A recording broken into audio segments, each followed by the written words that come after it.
প্ৰকৃততে কি ঘটিছিল বজালী জিলাৰ ১৩ নং বালাপাৰা গাঁও পঞ্চায়তত ১৩ নং বালাপাৰা গাঁও পঞ্চায়তৰ সভানেত্ৰী ধনজিতা ডেকাৰ বিৰুদ্ধে উত্থাপিত হৈছিল প্ৰধানমন্ত্ৰী আৱাস যোজনাৰ হিতাধিকাৰীৰ পৰা ধন সংগ্ৰহ কৰাৰ অভিযোগ। বজালীৰ বালাপাৰা গাঁও পঞ্চায়তৰ সভানেত্ৰী ধনজিতা ডেকাৰ বিৰুদ্ধে উত্থাপিত অভিযোগ সন্দৰ্ভত আজি ৰেজাউল হক আৰু আনোৱাৰ হুছেইনে সংবাদ মাধ্যমৰ আগত নিজৰ স্থিতি স্পষ্ট কৰে। উল্লেখ্য যে কিছুদিন পূৰ্বে সামাজিক মাধ্যমত ধনজিতা ডেকাক টকা প্ৰদান কৰা বুলি দাবী কৰা এটা ভিডিঅ' ভাইৰেল হৈছিল। এই ভিডিঅ'ৰ ভিত্তিত বিভিন্ন ৱেব পৰ্টেল আৰু সংবাদ মাধ্যমত বাতৰি সম্প্ৰচাৰ কৰা হৈছিল। আজি সাংবাদিকৰ প্ৰশ্নৰ উত্তৰত ৰেজাউল হক আৰু আনোৱাৰ হুছেইনে কয় যে ভিডিঅ'টোত দেখা টকাৰ লেনদেন সম্পূৰ্ণ ব্যক্তিগত আছিল। তেওঁলোকৰ দাবী অনুসৰি এই লেনদেন কোনো চৰকাৰী আঁচনি, পঞ্চায়তৰ কাম-কাজ বা ৰাজহুৱা ধনৰ সৈতে জড়িত নাছিল। তেওঁলোকৰ মতে ব্যক্তিগত টকাৰ লেনদেনক ভুল ব্যাখ্যা কৰি প্ৰচাৰ কৰাৰ ফলত বালাপাৰা গাঁও পঞ্চায়তৰ সভানেত্ৰী ধনজিতা ডেকাৰ সামাজিক ভাৱমূৰ্তি ক্ষুণ্ণ হৈছে। সেই উদ্দেশ্যে ব্যক্তিগত টকাৰ লেনদেনৰ ভিডিঅ' প্ৰচাৰ কৰা হৈছিল বুলিও তেওঁলোকে অভিযোগ কৰে।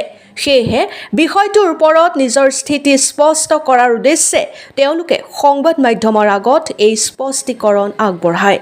ব্যুৰো ৰিপৰ্ট, বৰপেটা খবৰ। এইটো মোৰ ব্যক্তিগত লেনদেন আছিল। মানে ঘৰৰ কাৰণে টকা লোৱা লেনদেন নাছিল? নাই নাই, ব্যক্তিগত লেনদেন আছিল।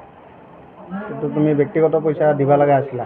অঁ, প্ৰেচিডেণ্টৰ লগত আপুনি ব্যক্তিগত টকা দিব লগা আছিলে, সেইখিনি দি দিছোঁ। এইটো ঘৰৰ পইচা নহয়? ঘৰৰ পইচা নহয়। লৈছিল টকা লৈ থকা, এইটো কিহৰ টকা আছিলে? এইটো এটা ভুল বুজাবুজি হৈছিল। এইটো বোলে হিতাধিকাৰী তাৰমানে ব্যক্তিগত পইচা আছিল বুলি তাৰমানে ইতিমধ্যে গম পোৱা গৈছে। সেইটো তুমি ব্যক্তিগত পইচা লৈছিলা? সেই সময়ত আপুনি অভিযোগ কৰিছিল? মই লোৱা নাছিলোঁ, কিন্তু সেইটো বোলে প্ৰেচিডেণ্টৰ গিৰিয়েকৰ তাৰমানে তাহাৰ লগত কিবা লেনদেন আছিল। সেইটো ইফালে প্ৰেচিডেণ্টে ইফালে আহিছিল, সেইকাৰণে তাৰ পৰা সোমাই যায় পইচা। এইটো ঘৰৰ পইচা নহয়? তাৰমানে ঘৰৰ পইচা নহয়, ব্যক্তিগত পইচা। সেইদিনা কিন্তু আপুনি সংবাদ মাধ্যমত তেনেদৰে কৈছিল। সেইটো এটা ভুল বুজাবুজি হৈছিল। মিছা কথা কৈছিলা তাৰমানে? সেইদিনা মিছা কথা কোৱা হৈছিল সংবাদ মাধ্যমত? সেইটো এটা ভুল বুজাবুজি হৈছিল বুলি তাৰমানে। মানে পইচাটো ঘৰৰ কাৰণে লোৱা নাছিলা? আপুনি এইখন পঞ্চায়তৰ কোনখন পঞ্চায়ত আপোনালোকৰ এইখন? এইটো ১৩ নং বালাপাৰা গাঁও পঞ্চায়ত।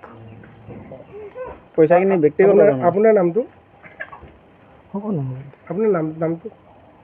আপোনাৰ নামটো নালাগে দেই, হ'ব।